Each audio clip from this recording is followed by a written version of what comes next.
We're going? Yeah. Sweat Equity Podcast and streaming show, the #1 comedy business podcast in the world. Yeah. Pragmatic entrepreneurial advice with dick jokes. We're a winner of the 2020 Best Small Medium Enterprise Business Advisory Podcast in the United States from Lux Global Excellence Awards, proudly hosted by Lux Life Magazine. Shout out, Lux. What up, Luck? Even though you're a trophy scam, and we only won the award. So Why that do you do that? Buy a trophy because I find Why are you the way you are? I find it funny. Ugh. Look, I will bring the optimism with our guest Tim Jones with the Whiskey Wolves of the West and his new vinyl out. New album's out on Spotify right now. But before we get into that, let's get into our sponsors. ExpressVPN, try expressvpn.com/sweat. Gets you 3 months free off an annual plan. Virtual private network. A computer in the sky, as my friend used to say. Wow. Don't get tracked. Computers in the sky. Don't get tracked by big data. Look, if I die, Eric's got to wipe out everything. Got to clear me out. Forever. Or I can just go ExpressVPN. No one can track me. Try expressvpn.com/sweat. Get you 3 months free. Try that on your pants. Yeah. I'm just going to make up phrases as I go. Try your pants on. Yeah. Grasshopper. Some people call me cool, Eric. Grasshopper. Try grasshopper.com/sweat. Gets you $75 off an annual plan. You need, look, you got a side hustle. You need another phone line. Don't use a Google Voice because there's a myriad of problems with that. You try to advertise with that number, you can't do it. Try grasshopper.com/sweat. Gets you $75 off an annual plan. $75 off a goddamn phone plan. Who else is doing that for you? Not a one No goddamn person. Try grasshopper.com/sweat, like Key Sweat or Sweat Equity, the titular part of the show. Warby Parker, warbyparkertrial.com/sweat gets you 5 free pairs to try on at home.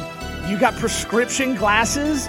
Don't get fucking beat up by big glasses, man. You're already getting beat up for your glasses. Big data, Nerd. big phone, fucking big glassware out there. Right.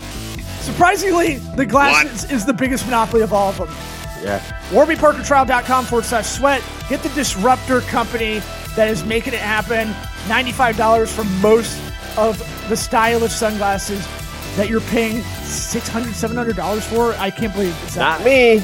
5 free pairs to try on at home. They can fit my oval face. They can fit yours. We ready to get this party started? Okay. Howdy, Johnny! What about my sweat equity? Sweat equity. Sweat equity. My sweat equity.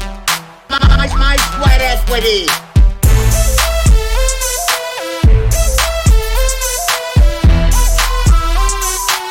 Sweat equity. What about my sweat equity? Kind of fodder. I like the raw, like the unedited stuff. All right, well, we're It's recording. real it. life, man. I'm going. trapped. I'm trapped here. You're good? I'm good. We didn't know if trapped was emotional or if you're emotionally trapped or we were frozen on your Zoom. No, I've backed myself into like this corner here that I can't really get out of. It's like the world's comfiest Emotionally, yeah, emotionally and physically. Well, let's introduce our guest, Tim Jones, Whiskey Wolves of the West. You got the reason we got our bromance back together. Your mother-in-law emailed me, forwarded me y'all's Kickstarter, and I was like, I haven't talked to y'all in forever. Yeah, isn't she the best? I don't think I'd seen you since like a Gasparilla or your wedding, or I can't remember. Yeah, I just got divorced, so we'll have to have a party for the exit plan. Yeah. We'll wait till mine's done, then we'll do. Yeah. Oh, you guys did a double divorce Yeah. Yeah, we're doing a bachelor party. and a double vasectomy too. Did I hear that? Yeah. On the recent We got a Groupon, yeah. for He had to do divorce, mine with or his the- left hand, but it's No, fine. or the vasectomy, or both. No, you pay more for the divorce. The vasectomy we have to hold hands was part of the conditions. Yeah. At least that's what I told Eric. Groupon's so weird. But to let the listeners know, your wife was my roommate like 2008-ish, 2009, when I lived in LA. She was- Yeah, so That was the first place that she lived when she moved out there? Yep. And you guys were in Santa Monica? Yeah. Pretty And sweet I think spot. that was right before I met her. Yeah, I mean, I dated a girl that lived like right around that same area in like 2004, Oh, dude, and she was 2005, and I used to ride my bike up and down the Strand there. And man, yeah, you guys were in a special spot. And then I met her just right after I think she moved over to kind of like the Beverly Center area. Yeah. Well, I mean, look, when she was my roommate, she was whoring it up. Like dicks just All the time. just coming in. It was like, wow, did she figure out Tinder before it happened kind of thing? That looking back at it. I let her know you said something. I'm sure I'll get a shitty text. Tim's all from her flapped about up over it. I don't know if you could tell how. it. She won't find that funny. so anxious. How about this? I do. The only thing I do remember is I like living with women because they're much. I don't know. They make you clean.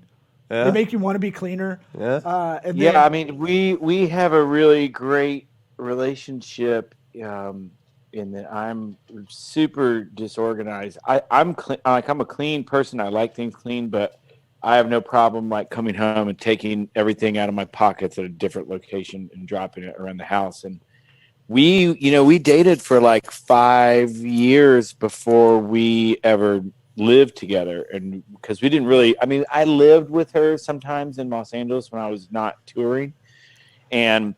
But that was always like her place. I just, had like a suitcase that I would just bring in for like a few days and then be gone again. a musician that's unorganized. That's Yeah. fucking crazy, dude.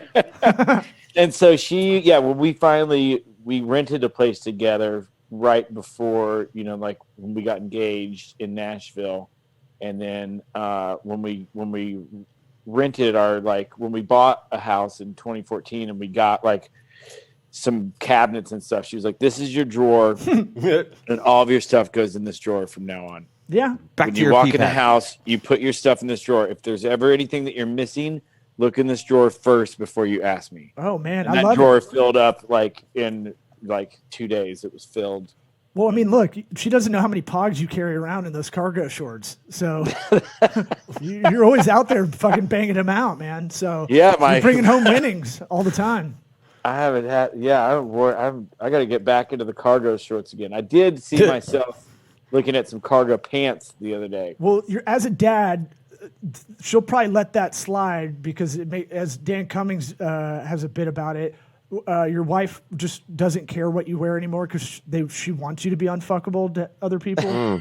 So Plus, you can hold all her stuff. That's not my wife and I have a great relationship as well. Is that jealousy has never even like remotely been an issue with us, and so she still encourages me to look my best. As a matter of fact, she was like, is there gonna be like a video with it? And I was like, I don't know. I didn't ask. And then I got like an email. And I checked my email just a few minutes, and she had already like got, she's like, you should probably put on a shirt because I'm at my parents' house in Indianapolis. We've been having like Christmas again.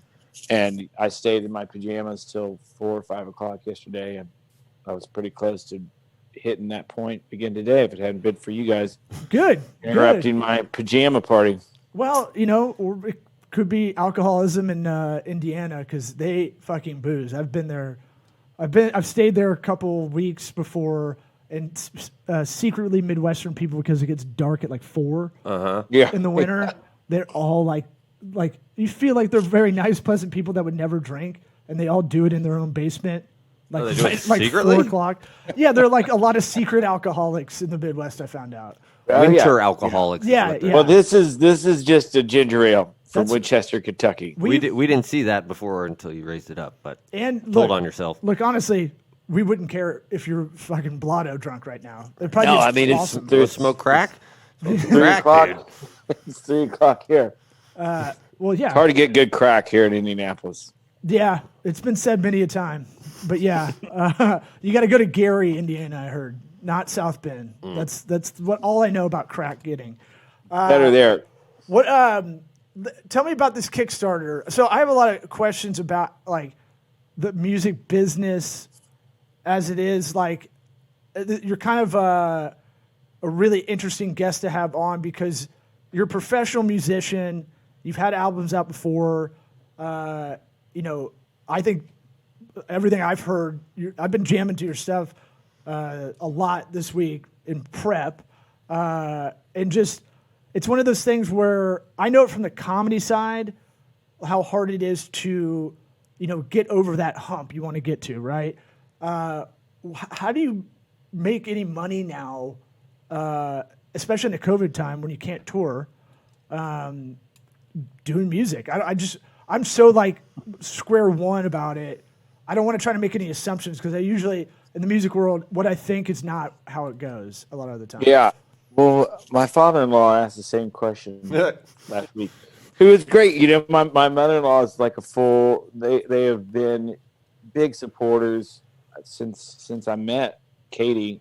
I'm asking on a curious standpoint, not on a dad standpoint. Yeah. What's your plan, Tim? What's the plan here? What's the plan? Where It's you see 9 yourself in months 5 into years? this pandemic. What are you going to do with your life? You good enough for my daughter or not? Before I forget, your Kickstarter also had an awesome, what do they call it? A gift, a reward. If you pledge $200, you do a drunk history with you. Yeah. It's sold out now. And one of the great things about we might steal that idea, honestly. Yeah, So, I mean, we could do like a whole Kickstarter episode of what I've learned from it in the last couple months. Great, hit But, us. do it. But I think there are, this is a nuanced a question because even before the pandemic, as a songwriter, the revenue stream that we were getting has been basically eliminated by Spotify and Apple Music and YouTube, where people are listening to music, all of where you would get paid before from selling records as a songwriter or from being on the radio as a songwriter. All of those have basically just been trickling down to nothing, where even if you were like a multi-platinum songwriter, you were seeing, pennies on the dollars of what you were making before. But so we kind of tried to game the system as Whiskey Wolves of the West, and we released a song every other Wednesday for almost 2 years.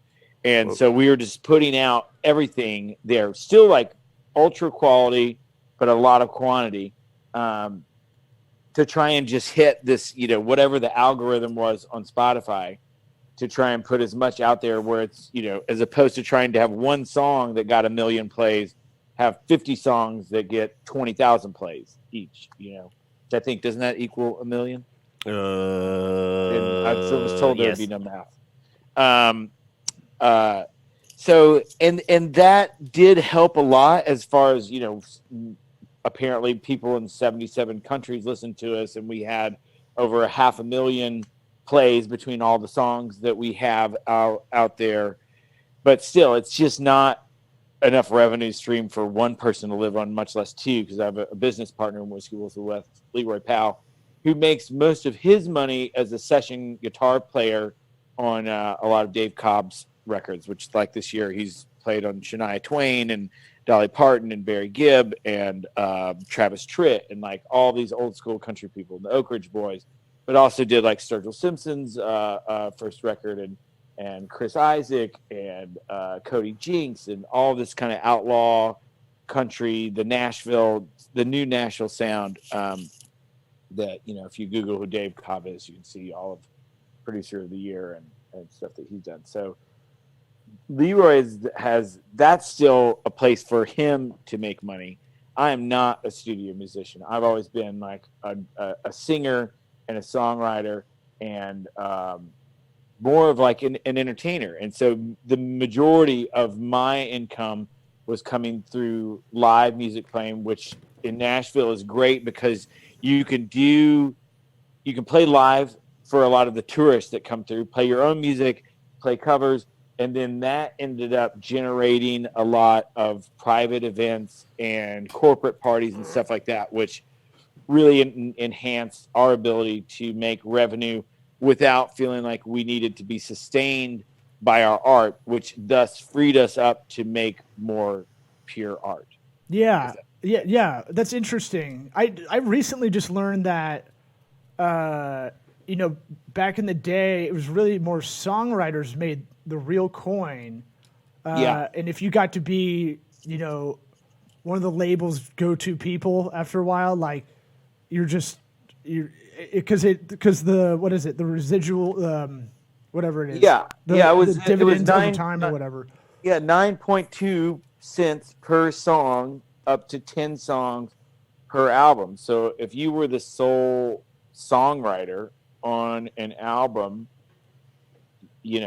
so you'd be getting 92 cents per album sold, and if the album sold 1 million copies, then you got $920,000. So that was a big revenue stream. Where if you just even had one song on a Tim McGraw record that shipped 6 million copies, then you were good for the year. Interesting. As a songwriter, which and still, those places to get to that level, you're pretty much only dealing with a group of songwriters, probably 300 songwriters in all of Nashville and all of the world that are being considered for those kind of albums, where it's not like somebody's just going to come into Nashville with a song and be like, I'm going to get it on Tim McGraw's record. Even with all the people that I know and the music that I've played and the stuff that I've done, it's still very hard for me to crack into that game, even though I have a ton of friends that are in it and a ton of friends that run it as well. And then at this point, to try and work to do something like that is it doesn't really pay off. Yeah. Well, so that's interesting because, I'm thinking about it from like a writer perspective on the comedy side, and it's kind of the same upper echelon, and you got to kind of wait for a lot of guys to die to get in that kind of upper crowd. No matter how funny you are, you might not get in that area you want to. That's what they told you? Huh? That's what they told you? That's not. No, that's just. We're just waiting for Larry to die. It was Eddie Gordetsky's the best punch-up guy, man. But it's like one of those things where name dropper. You gotta. That's like an old school reference. I don't even know how I know that. I'm going to drop as many names as I can today. I don't know if you've listened to this. Well, we take this. 20. We transcribe this podcast using Otter.ai, and every time we kind of do a lot of more famous-y kind of names or specific names of people that have niches.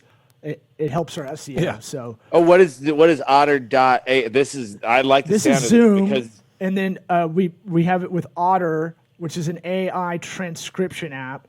So we drop the file in there, and then it'll put out like a transcript of the whole thing.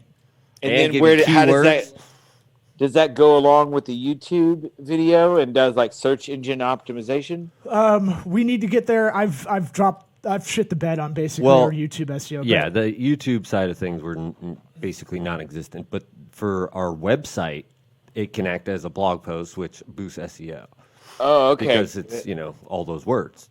Well, I need to learn about all this. Yeah, because if there was even just like the connections that I mentioned, if somebody was looking for, a Sturgill Simpson song that also liked, Leroy Powell, then we would want them to find Whiskey Wills of the West. But that is something that as people who are completely autonomous in our art, we're also completely autonomous in our business, which means that we're doing everything. And there's just at some point there's like it's like, well, I've got 2 kids. I also need to sleep.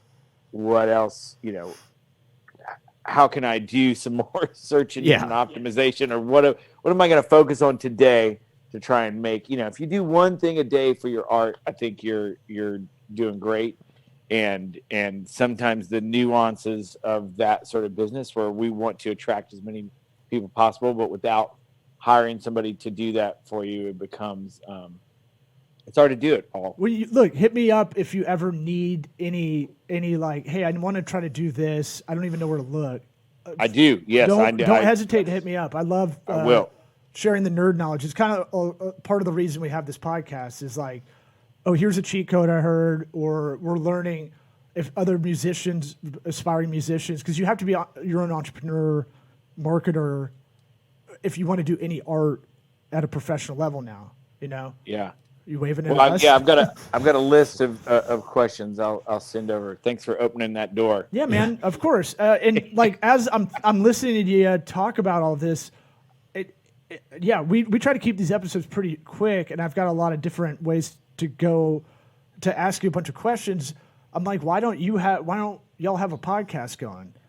We talked about it like a couple of years ago, just because Leroy is super knowledgeable about so much in the industry, and I like talking. I like people, but I think at the time, And I you're, just and felt you're, like you're funny. That's why thanks, like man.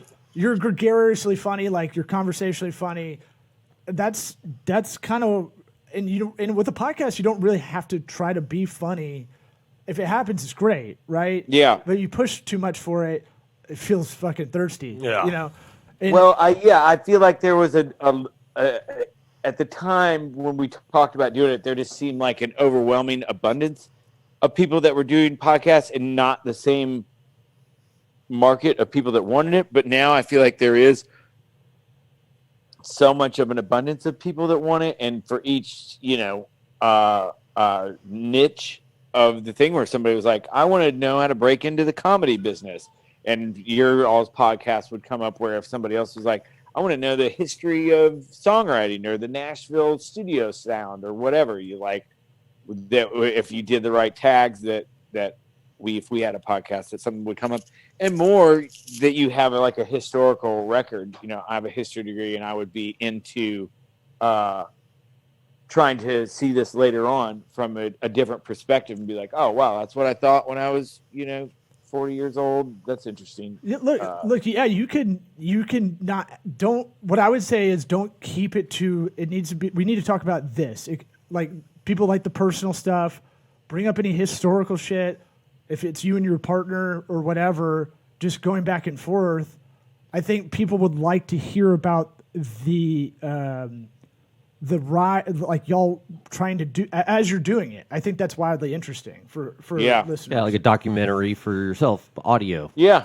Well, that's a great idea. I feel like, and we always talk about this. Don't get hung up in like, well, there's 900,000 podcasts in the world, and we're just going to be like, a speck of sand in the desert kind of thing. And it's like, don't fuck with that at all. Just if you had 100 people listen, right, that were loyal listeners, think of them in a room listening to you guys for fucking however long you want to do your podcast, right? Yeah, no, you're totally right. It's not like I ever played music based upon whether or not there were 100,000 other bands out there. Right. So that I want to break you of that defeatist kind of thing, because I do that too. I'm like, well, Yeah. What's the point? yeah. It's like, fuck it. I mean, everybody's doing that. Yeah. And No, the Kickstarter thing was definitely broke down a lot of my ego barriers as well, because I was the person who, when I would see like a Pledge Music or a Kickstarter or an Indiegogo or a GoFundMe or something like that, I was just like, oh, really? Like, does this person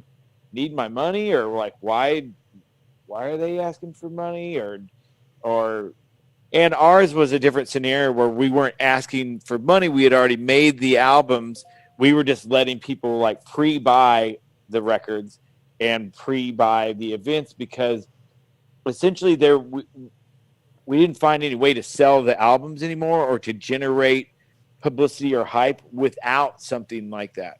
It was either hire a publicist, hope that some people, that they would get some articles, spend $3,000 a month on a publicist for 3 months in hopes that you would get some kind of traction so that people could buy, so that you would sell 500 records. Where I was like, well, why don't we take the people that we know, get them to commit to an amount that's equal to selling 500 records basically, and then not have the worry of that. And if we make enough, then we can still hire the publicist. We've already sold the records, and we can generate some more interest off of that without the weight of being in the red on our back. well, I mean, yeah, no, that makes sense. And I think, if I'm thinking about it as a when I really into music, when I was much younger, and you want to be like first on a band, or like you want to, Yeah. You know, like you want to be like I knew told them you when- about them. There's a lot Way of back then. I'm the coolest. like I listened to Outkast in '92 as a really suburban white kid. I don't know how I found them. Just because you're so cool. Southern Playlistic Cadillac music, and then they blew up. And my mom knows them with like, you know, Hey Ya or something. Yeah. And you're like, God damn, really? Everybody? And then everybody thinks they knew Outkast when, you know, But not Yeah, I earlier mean- than you, though. hooty hoo. Yeah. Yeah, I mean, I was booking bands in Los Angeles and singer-songwriters mainly at the Hotel Cafe. I had every Sunday night there from like 2002 to 2008. And there were so many people whose first shows that I booked and that I, you know, feel like I helped discover in some way. But none of it matters now. It doesn't matter if I'd be like, yeah, I booked Haim's first show, or Colby Calais, or Jonathan Wilson, or, you know, Katy Perry played my Oktoberfest charity, you know, and like everybody's like, oh, that's neat. Where none of it really matters. okay. It's just my ego that makes me want to think that I'm important in some way. And eventually none of that stuff matters, where I was working there and booking bands as a way to make extra money and further my own art and career. But I really enjoy doing it as well. There's nothing that I would do for very long that I didn't enjoy in some way. And since this has been, you know, my whole career, it's definitely taken. I'm disliking the word pivot now. It just seems like everyone. Ha! We've been saying that is the most fucked out word in marketing world or whatever, this or content kind of stuff. Yeah, I mean, I think everybody is over it. You know, the same as like, I mean, unprecedented became like just a, you know, like everybody's so over hearing that like 8 months ago. Well, that was the word of the year according to Webster's, I think. Yeah, I'm sure. And Who's the cool guy? I just wanted to. Outcast and Word of the Year? But I got a lot of range. Fuck you got yeah, huge bro. range. Merriam-Webster's calling. I didn't know.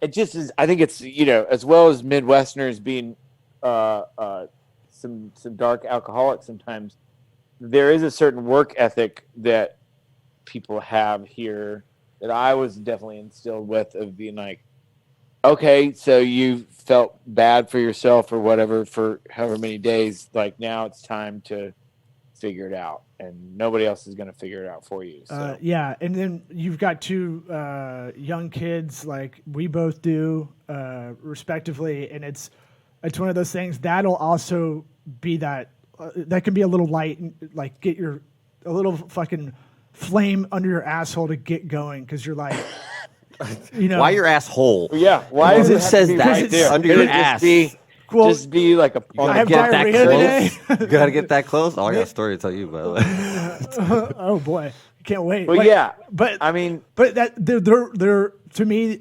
sometimes it's a reminder, like, to get to that next level and not wallow and not just sit there in that, I guess it's pity, I don't know, but like that area where you're just not moving. yeah. You're thinking Well, and you're is it- thinking about doing shit and not doing it too is another big thing I've got, where I'll Yeah. be like, I'll get that going. And now I've been really working on going, like, stop fucking thinking about it. Just go do it. Just you Yeah. see a piece of trash on the ground, just pick it up. Don't think about picking Yeah. it up. I like to do the thing. I Totally. like make my body move first before my mind even thinks about it. Just move your body.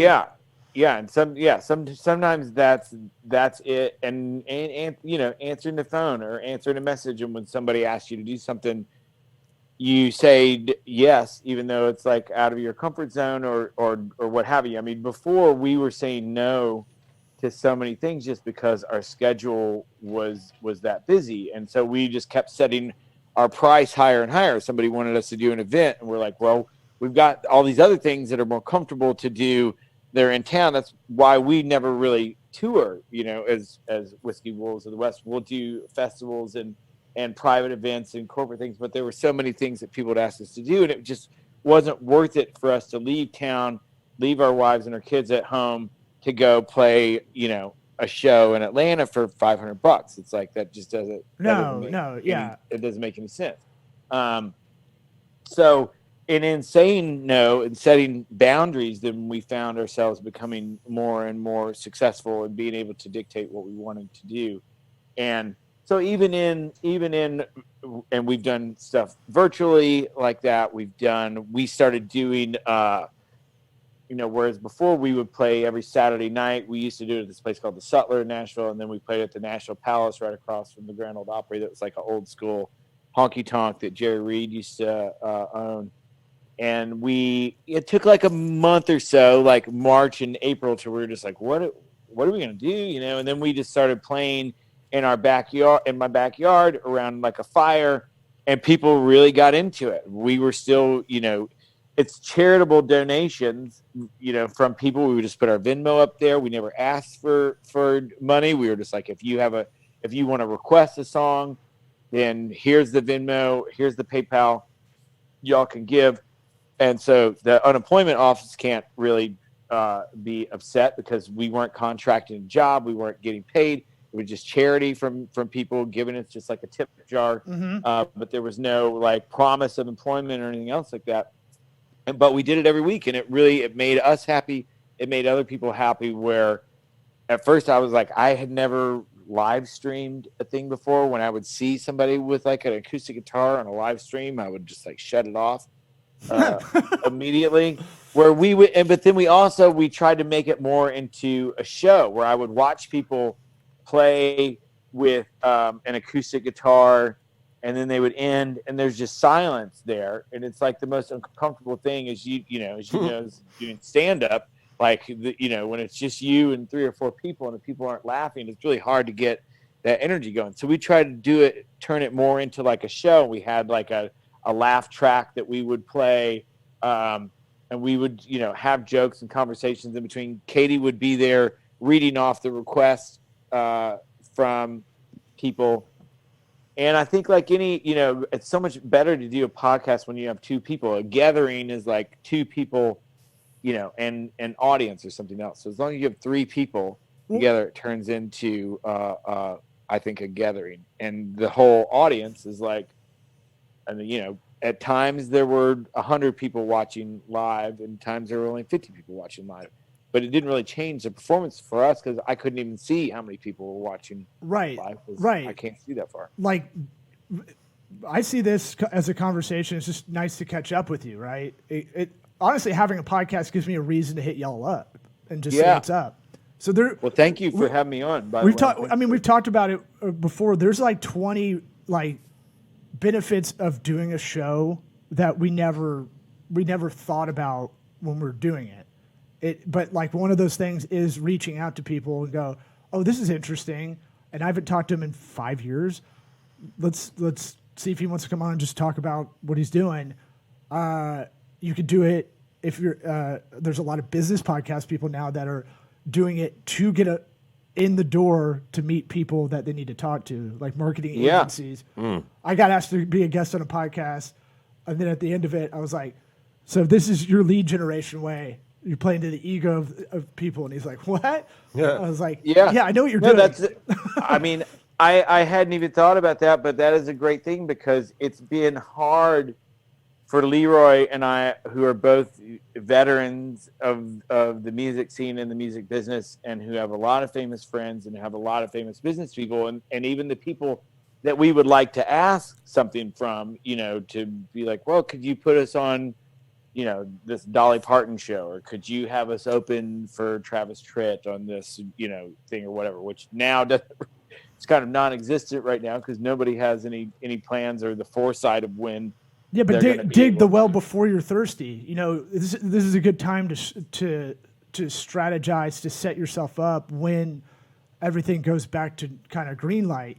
Vaccines are going out, But I was just saying it had become hard for us to sell ourselves, basically to people, and to do those asks without feeling like it then distance us from other opportunities that those same people might provide. But if you were like, hey, do you want to be on our podcast? Then for her manager or for her booking agent or whatever else, then that's a lot different as opposed to making a direct ask, where if you just put that in your mind. I'm just saying that's a great, it's a great way to have a conversation with somebody, and even whether or not you want something from them or not. Oh But yeah, I mean, like we've talked about it. It is a little bit of therapy. For a while, this could be the only like long form conversation I would have all week. Like this podcast would be it sometimes. 'Cause Yeah. it'd just be Isn't every conversation you have long form though? because I'm a blowhard. Yeah, Never shuts but I love to bloviate. But I'm saying like, you love that. Miriam, Webster, Yeah. here. hello, hard. I'm very loquacious. I was just trying to think Yeah. of all the SAT words He's googling them. in my brain, bro. But I'm saying, I'm thinking, I was writing out goals for this show this year, and I was just like, all right, we need to get up to. I've heard if you get to 100,000 loyal listeners as a comic, you can book. That's all you need is the 100,000 strong.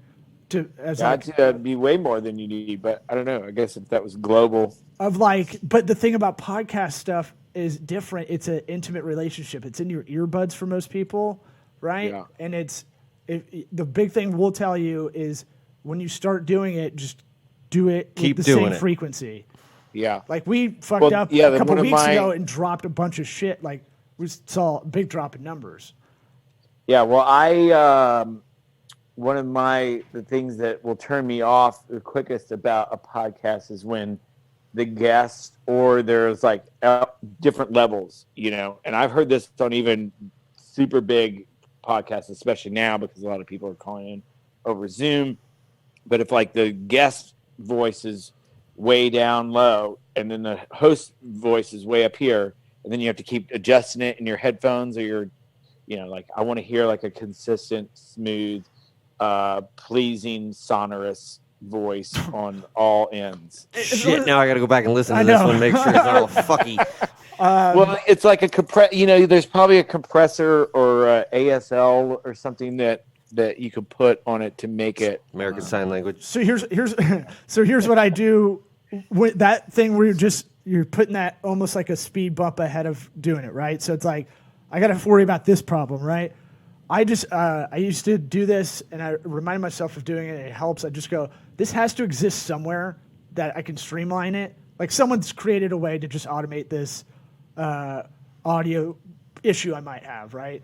It's got to Yeah. exist. It's somewhere or plug in Yeah. or something that takes whatever amount of minutes or seconds to do. Yeah. It's one of those things that like, I'll figure that out. That's an easy figure out. It's more about like, it's like going for a lot of people that are going to start their New Year's resolutions to go work out. The hardest part is like just getting out of the house with your fucking shoes on, your sneakers on Yeah. to go exercise. Like that's the Well, that's hard, what. Yeah, I mean, so just start is what I'm saying. as much music as I've done and have made vinyl records before, I'd never paid for it myself, and I'd never gotten into the brass tacks of what all goes into it. And one of the things is that you basically have to master your music specifically for vinyl, because a lot of times when you're mastering for Spotify or for the radio or for just digital platforms, they're pushing the bass way up because the files get squashed down so much. So this is like a lesson in mastering that even if you did, you got to get the right program for your right format. I didn't brutal. know that. Yeah. Well, I didn't know that either. So, I just kind of thematically, the only reason I'm really kind of pushing for you to do this is, you kind of told us like you're becoming entrepreneurial and finding other revenue streams. And so, as a friend, I'm saying we'll get you our our ads people so you can get the what are they called? I have no Affiliate marketing link ad Oh. stuff like Yes. we have. Ah, At least get Yes. you there. We'll get you to our rep over there. But it can be another huge revenue directly if it does take on a life, and you already have probably a loyal fan base of people. But we have to run in a second. So the one question I'm going to ask that we try to ask all our guests the first time on is, what advice would you give to your 13-year-old self? Ooh. Yeah, I'll vamp while you think. my You know, well, my mind was going to a lot of like weird and funny stuff, but I think go for it. Yeah, jerk off stuff. yeah, like jerk off as much as possible, which I was already doing. So Keep on trucking. Yeah, keep on trucking. I think that was your favorite instrument. Bam. Yeah, I started smoking marijuana for the first time when I was 13. Ooh. That's fine. Maybe don't smoke it. Take it in some kind of different form that wasn't available then. Anally. I don't know. I don't have a lot of advice for my 13-year-old self. I'd say I got really motivated when I was like 19 years old to make music my career. In my history of rock and roll class at Indiana University, Mike Wanchik, who was John Mellencamp's guitar player, came in and talked and kind of told us the whole spiel about how that they had started, how they got signed, and then how basically, after 4 different record deals, they ended up having hits with Jack and Diane, and then how that he has had like a sustained career as a producer and all this other stuff. And I was like, okay, I got this. And I think somewhere in my brain, I got really confused with the commerce of music and the art side of it, where the art always came, so easy that I became more obsessed with the commerce part of it. And I think a lot of times to the detriment of the art part. But then again, anybody else, it's hard to say that because I have been able to make a career off of playing music where most people never do that. So maybe focusing on the commerce wasn't a bad idea. So yeah, don't kick the shit out of yourself about that part. I do that with stand-up too. It's like, if I'm doing this too much or trying to go in this direction in comedy because it's more lucrative business-wise, am I not doing the art it's justice kind of thing? And Yeah. by art, I mean talking about diarrhea and pickled egg jars at gas stations. But my colonoscopy where I shit my pants driving my car, or the day before the colonoscopy, I should say.